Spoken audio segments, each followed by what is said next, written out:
And he's 40. He's got 3 rings and a new set of forged irons. He's Bruce Bowen, here to talk about LeBron James in Milwaukee, off his feet. Number 6. You know, he worked in the offseason in that low post game with Hakeem, and it's good to see him applying his trade. Exactly, and that's one of the hardest things to do when you work on something to practice, to actually implement it in real life situations.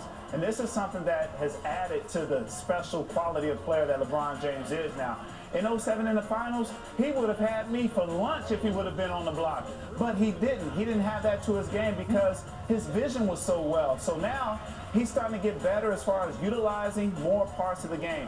It's less exertion of energy when he's on the block. Now he's not worrying about creating so much and doing a fantastic job at it. 8 for 8 for the block, really lit up Delfino as well. The mid-range game also then became effective, working his way out. And you notice the biggest thing here, not taking a lot of three-point shots and taking his time. As you see, he surveys the floor and he recognizes when it is a good time to operate as far as doing things on the block. He's not doing too much. Let's talk about dunks, because he does that very well as well, especially in Wisconsin. I don't know what it is about this barn, but he's had some ridiculous cramps. It must be the cheese. It's the cheese, please. It gets him up in the air with ease. In Milwaukee, off his feet, with Justin Vernon is to Boney Bear. LeBron James is to the Heat when in Milwaukee, off his feet. This is just splitting the D. Woo.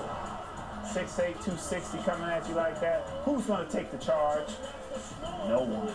Brian Windhorst on his Heat blog on the ESPN.com talked about how this was maybe the most efficient game of his career as he gets 35 and 8 as Miami opens up a second half 19-6 run to blow away Milwaukee. Again, 35 points, 16 of 21 from the field, shooting percentage of 76.2, ties the single best of his career, and did most of the damage, as you can see here, in or near the paint. 16 of his 35 points on post-up plays after averaging just 3 points per game the first 26 games of the season. So again, LeBron doing things down low in the paint.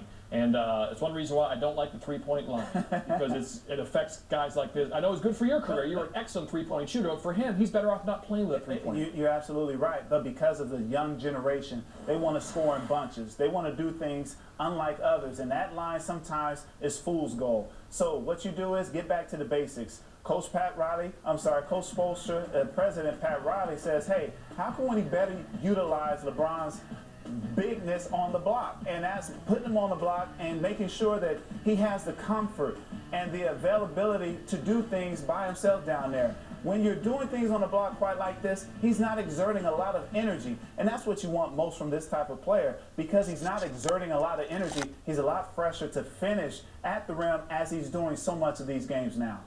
You guarded him, as you mentioned, when you saw them in the finals back in 07.